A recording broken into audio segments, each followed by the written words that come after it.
नमस्कार दोस्तों। कल मैंने वीडियो बनाया, उसमें एक प्रतिक्रिया आई कि बुद्ध पुनर्जन्म को नहीं मानते थे। मेरे पास यह पुस्तक है। पुस्तक का नाम है भगवान बुद्ध और उनका धम्म।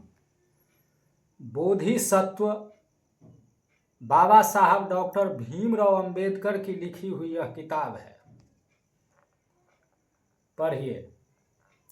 बोधिसत्व बाबा साहब भीमराव अंबेडकर की लिखी हुई किताब है भगवान बुद्ध और उनका धम्म। पुनर्जन्म के बारे में इस पुस्तक में चर्चा है। पुनर्जन्म, रीबर्थ। पुनर्जन्म, रीबर्थ। पेज नंबर है 223। फिर यहाँ है पुनर्जन्म किसका, किस चीज का। तो मैं स्पष्ट कर देना चाहता हूँ कि तथागत गौतम बुद्ध आत्मा को नहीं मानते थे, सत्य बात है। परमात्मा को नहीं मानते थे, सत्य बात है। लेकिन वह पुनर्जन्म को मानते थे। उस समय दो धारणाएं प्रचलित थी। एक वह धारणा जो आत्मा के अस्तित्व को स्वीकार करते थे, अभी भी स्वीकार करते हैं, उसको कहा गया शाश्वतवादी। और जो आत्मा के अस्तित्व को नहीं स्वीकारते थे उसे कहा गया उच्छेदवादी।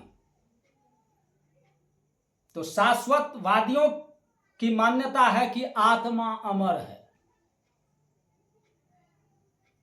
जैसे पुराने कपड़े को त्याग कर मनुष्य नया कपड़ा पहन लेता है, ठीक उसी प्रकार आत्मा एक शरीर को छोड़कर दूसरे शरीर में प्रवेश कर जाती है।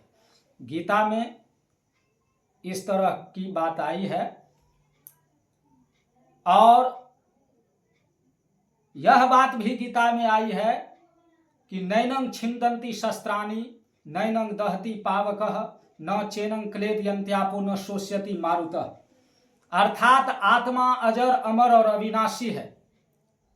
यह न मरती है, न जन्म लेती है, न इसे किसी प्रकार का हथियार आघात पहुंचा सकता है, न आग इसे जला सकती है, न हवा इसे सुखा सकती है और न पानी इसे गीला कर सकता है। तो ये तो शाश्वतवादियों का मत हुआ। लेकिन बुद्ध जब आत्मा के अस्तित्व को ही नकारते हैं तो उनका इस विषय में क्या मान्यता है? वो मानते थे कि शरीर के साथ साथ हर वस्तु नष्ट हो जाता है, कुछ नहीं बचता है। तो फिर पुनर्जन्म किसका होता है? क्योंकि बुद्ध तो पुनर्जन्म को मानते हैं। यह तो बड़ी विरोधाभास उत्पन्न करने वाली बात है, विरोधाभासी है। लेकिन बुद्ध पुनर्जन्म को मानते हैं कार्य कारण सिद्धांत के आधार पर कि जीव जो कर्म करता है वही उसका कर्म चेतना के रूप में पुनर्जन्म ग्रहण करता है। और इसी पुस्तक में 223 पेज नंबर पर है पुनर्जन्म किसका, किस चीज का। तो बुद्ध का ही कोट करते हुए बाबा साहब अंबेडकर यहां लिखते हैं, जिन भी बंधुओं को शंका हो यह किताब मंगा लीजिए और पढ़िए, शंका का समाधान हो जाएगा। किस चीज का जन्म और किसका जन्म? पुनर्जन्म किस चीज का?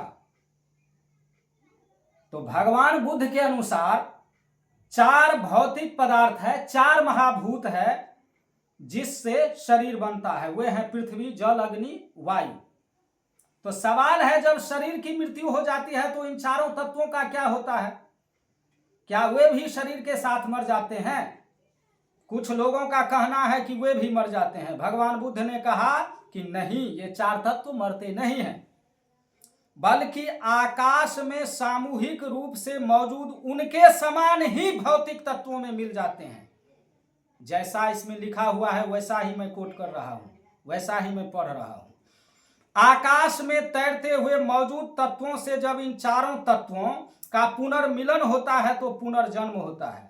भगवान बुद्ध ने इसी को पुनर्जन्म कहा है। यह जरूरी नहीं है कि आकाश में पुनर्मिलन करने वाला भौतिक पदार्थ उसी शरीर के ही जिसकी मृत्यु हो चुकी है, बल्कि वे कई मृत शरीरों के भौतिक अंश हो सकते हैं। स्पष्ट है। यही बात महत्वपूर्ण है कि शरीर की तो मृत्यु हो जाती है, लेकिन संसार में भौतिक पदार्थ नहीं मरते हैं और हमेशा कायम रहते हैं। भगवान बुद्ध इसी प्रकार के पुनर्जन्म को मानते थे। स्पष्ट है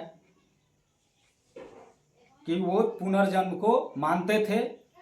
वीडियो लंबा हो जाएगा, इसलिए मैं यही अपनी बात को समाप्त करता हूं। और मुझे अच्छा लगता है कि आप लोग कमेंट करते हैं, सवाल पूछते हैं, इसके लिए बहुत बहुत धन्यवाद। जय हिंद।